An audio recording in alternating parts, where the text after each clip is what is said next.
বিদেশি ড্রাগন ফল একসময় এই অঞ্চলের মানুষের কাছে চোখে দেখা স্বপ্ন মনে হলেও বর্তমানে এই চাষ করে স্বাবলম্বী হচ্ছে এই অঞ্চলের কৃষকরা এবং এই অঞ্চলে বিস্তীর্ণ মাঠ জুড়ে চাষ করা হচ্ছে ড্রাগন ফল। আর এই চাষ ঘিরে তৈরি হয়েছে ড্রাগন বাজার। আমি এই মুহূর্তে দাঁড়িয়ে আছি ঝিনাইদহের সবচেয়ে বড় এবং সর্বপ্রথম যে ড্রাগনের হাট রয়েছে গৌরীনাথপুর নতুন বাজারে, এবং এখানে সকাল থেকে কৃষকরা তাদের জমিতে উৎপাদিত ড্রাগন ফল কিন্তু এই বাজারে বিভিন্ন পরিবহন যোগে আনতে শুরু করে এবং ভোরের আলো ফোটার সঙ্গে সঙ্গে গভীর রাত পর্যন্ত ক্রেতা বিক্রেতার হাঁকডাকে কিন্তু মুখর হয়ে ওঠে এ বাজার। আমি যদি এই বাজারটি আপনাদেরকে একটু দেখাই তাহলে আপনারা দেখতে পাচ্ছেন যে কৃষকরা কিন্তু ভোরের আলো ফোটার সঙ্গে সঙ্গে তাদের জমি থেকে বিভিন্ন প্রকারের ড্রাগন কিন্তু তারা এই বাজারে নিয়ে আসছেন এবং নগদ টাকায় সেটি বিক্রি করছেন। আমরা কৃষক এবং যারা ব্যবসায়ী রয়েছে তাদের সঙ্গে কথা বলেছি। তারা আমাদেরকে যেমনটি জানিয়েছেন যে প্রকারভেদে আজকে প্রতি কেজি ড্রাগন কিন্তু 40 থেকে 130 টাকা কেজি দরে বিক্রি করা হচ্ছে এবং নগদ টাকায় কিন্তু এই বাজারে তারা এই ড্রাগন ফল বিক্রি করতে পারেন। এছাড়াও ব্যাপারী যারা আছে তারা রাজধানী ঢাকা সহ বিভিন্ন জায়গা থেকে এখানে আসেন এবং নগদ টাকায় কৃষকের কাছ থেকে এই ফলটা তারা দেশের বিভিন্ন স্থানে কিন্তু নিয়ে যাচ্ছেন। আমরা ব্যবসায়ীদের সঙ্গে কথা বলেছি, তারা বলছেন যে বাজারের বর্তমান যে পরিস্থিতি তাতে করে কিন্তু প্রতিদিনই কেজি প্রতি এই ড্রাগন ফল 8 থেকে 10 টাকা কেজি বৃদ্ধি পাচ্ছে।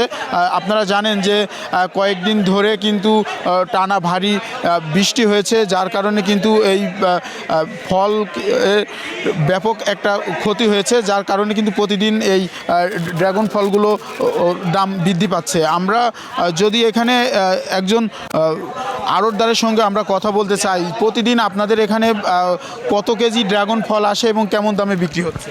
আমাদের এখানে প্রত্যেক দিন 10 থেকে 15,000 কেজি ড্রাগন আসে আমার আড়তে। আর ড্রাগনটা যেহেতু একসাথে হারভেস্ট করতে হয় এবং এটা যেহেতু মৌসুমি ফল, এটা দাম পরিবর্তন হয়।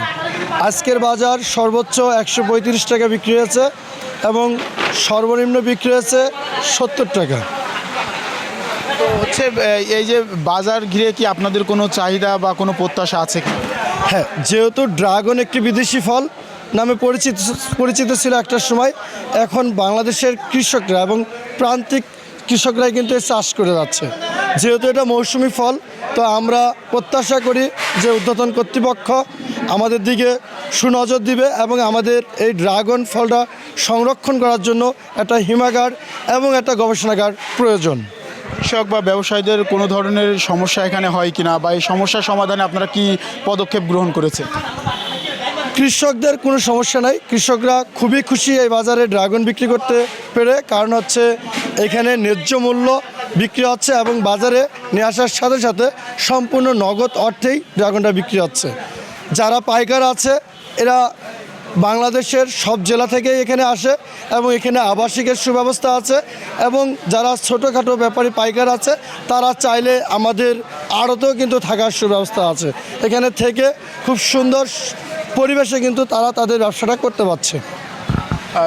আমরা কথা বলছিলাম একজন ব্যবসায়ীর সঙ্গে, তিনি আমাদেরকে জানাচ্ছিলেন যে ব্যবসায়ী এবং কৃষক যারা রয়েছে তাদের কিন্তু সব ধরনের সুযোগ সুবিধা রয়েছে এই বাজারে এবং এই বাজার ঘিরে প্রতিদিন 3 থেকে 5 কোটি টাকার কিন্তু এই ড্রাগন ফল বিক্রি হচ্ছে এবং বিভিন্ন জেলা, আমি যদি বলি শুধু ঝিনাইদহ ছাড়াও কিন্তু পার্শ্ববর্তী যে জেলাগুলো রয়েছে বিশেষ করে যশোর, চুয়াডাঙ্গা এবং মেহেরপুর জেলা থেকেও কৃষকরা কিন্তু এখানে তাদের উৎপাদিত জমি থেকে যে ড্রাগন ফল এখানে নিয়ে আসেন এবং নগদ টাকায় কিন্তু তারা বিক্রি করেন। কৃষক এবং এই বাজার কমিটি যারা রয়েছে তাদের কিন্তু একটি দাবি রয়েছে যে এই বাজারে যদি একটি হিমাগার স্থাপন করা যায় তাহলে মৌসুমে যে ফলগুলো রয়েছে সেগুলো কিন্তু অন্যান্য মৌসুমেও কিন্তু এগুলো বিক্রি করা সম্ভব। পাশাপাশি কৃষক এবং ব্যবসায়ী যারা রয়েছে তারা কিন্তু বলছেন যে যদি একটি ল্যাব তৈরি করা যায় তাহলে এই ফলের গুণগত মান পরীক্ষা নিরীক্ষা করার জন্য কিন্তু কিন্তু